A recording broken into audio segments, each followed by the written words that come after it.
देश में corona virus का कहर रुकने का नाम नहीं ले रहा है। कोरोना केसेस का आंकड़ा दिन पर दिन बढ़ता ही जा रहा है और ऐसे वक्त में सरकारी स्वास्थ्य सेवाएं ढीली पड़ती दिखाई दे रही हैं। न जाने कितने लोग महामारी के इस दौर में अपनी जान गंवा चुके हैं, लेकिन स्वास्थ्य सेवाओं के अलावा भी जो फैसले सरकार ले रही है वो इस महामारी को काबू करने में नाकाम साबित हो रहे हैं। किसी व्यक्ति को ये संक्रमण कब, कहां और कैसे पकड़ ले कुछ कहा नहीं जा सकता। हो तो ऐसा भी रहा है कि एक व्यक्ति संक्रमित है ये बात उसे पता ही नहीं है और जहां जहां वो जा रहा है बीमारी फैलाता चला आ रहा है। ऐसे कठिन समय में, इस कोरोना काल में घने काले बादल छाए हुए हैं हमारे देश के एजुकेशन सिस्टम पर। कोरोना महामारी ने स्कूल से लेकर कॉलेज स्टूडेंट्स की पढ़ाई को बिखेर के रख दिया। ऑनलाइन एजुकेशन क्लास में बैठकर टीचर से 1-to-1 ज्ञान लेने के मुकाबले बिल्कुल ढीली दिखाई पड़ती है।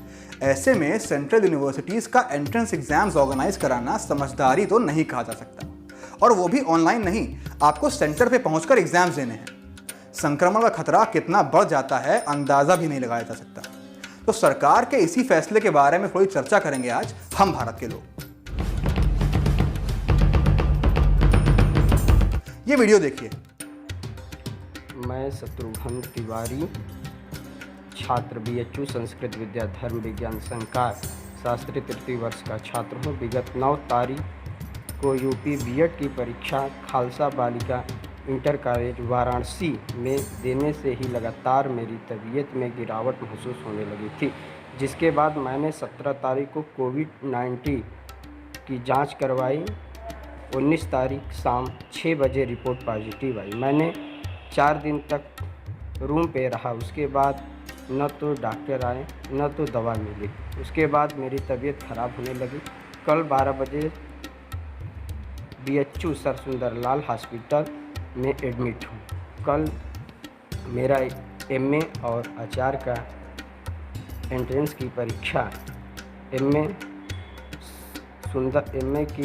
एंट्रेंस की परीक्षा सुंदरपुर 8:30 बजे से 10:30 बजे और आचार्य की एंट्रेंस एग्ज़ाम भोजूबीर सेंटर गया है, जो 12:30 बजे से 2:30 बजे तक है।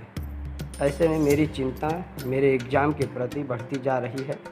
मैं घबरा भी रहा हूँ। इस वीडियो में बनारस हिंदू यूनिवर्सिटी के छात्र शत्रुघ्न तिवारी अपना दर्द बयान करते नजर आ रहे हैं। शत्रुघ्न तिवारी BHU संस्कृत विद्या धर्म विज्ञान संस्थान में 3rd ईयर के स्टूडेंट हैं।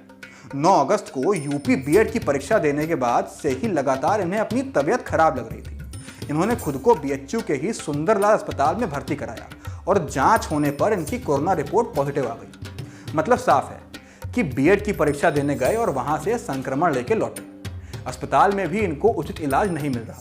कल से इनके MA के एंट्रेंस एग्जाम्स भी शुरू हो रहे हैं, तो घबरा कर इन्होंने ये वीडियो बनाया जिसमें ये बता रहे हैं कि एंट्रेंस को लेकर चिंता बढ़ती चली जा रही है और जो सवाल लगातार मेरे मन में टिक टिक टिक टिक कर रहा है वो ये है कि मैं एग्जाम सेंटर तक कैसे पहुंच पाऊंगा, और अगर पहुंच भी गया तो हजारों और छात्रों के संक्रमित होने का खतरा भी तो है।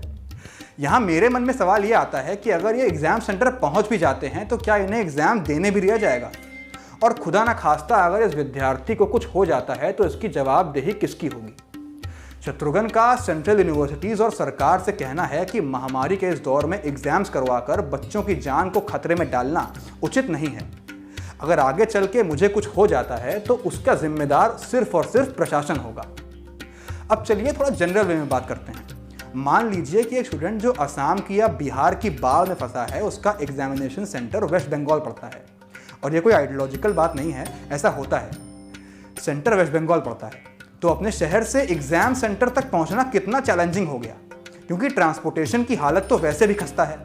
अब हर आदमी तो एक शहर से दूसरे शहर तक टैक्सी बुक करना अफोर्ड नहीं कर सकता ना। चलिए अच्छा, यहाँ भी ढील देकर मान लेते हैं कि स्टूडेंट किसी तरह ट्रेन स्टेशन या बस स्टेशन पहुंच भी जाता है, तो वहां से सेंटर तक का सफर तय कैसे होगा। पब्लिक ट्रांसपोर्ट की हालत तो आपको पता ही है, और बात करें अगर मेट्रो सिटीज़ जैसे दिल्ली वगैरह की, तो मेट्रोज चल नहीं रही। ये सब बहुत छोटी छोटी बातें हैं जिन पर ध्यान देना बहुत ज़रूरी है, क्योंकि देश में हज़ारों लोग कोरोना संक्रमण से अपनी जान गंवा चुके हैं।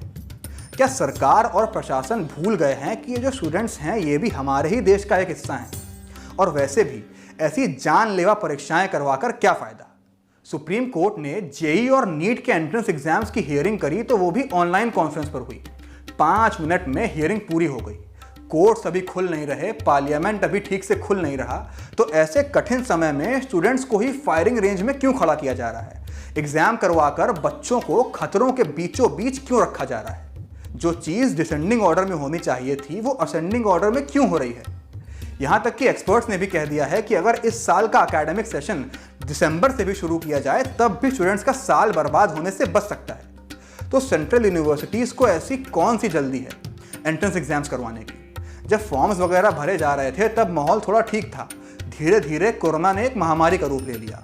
अब फॉर्म भर के कोई बच्चा कहाँ दूर किसी गांव में होगा तो वो प्रवेश परीक्षा देने कैसे आएगा? जेई और नीट जो कि यूपीएससी के बाद शायद देश के सबसे बड़े एंट्रेंस एग्जाम हैं, उनमें तो फिर भी अभी टाइम है, थोड़ा बहुत स्कोप है। लेकिन ज़्यादातर सेंट्रल यूनिवर्सिटीज़ ने या तो अपने एंट्रेंस एग्जाम शुरू करवा दिए हैं जैसे बीएचयू, या तो करवाने की तैयारी कर रहे हैं। इस कदम से शत्रुघ्न जैसे न जाने कितने और विद्यार्थियों के संक्रमित होने का खतरा है, कितने स्टूडेंट्स की जान जोखिम में डाली जा रही है। तो आखिर ऐसी जानलेवा परीक्षाएं क्यों? आप देख रहे हैं जिंदा डेमोक्रेसी। कैमरे के पीछे है मेरे दोस्त हर्ष। धन्यवाद।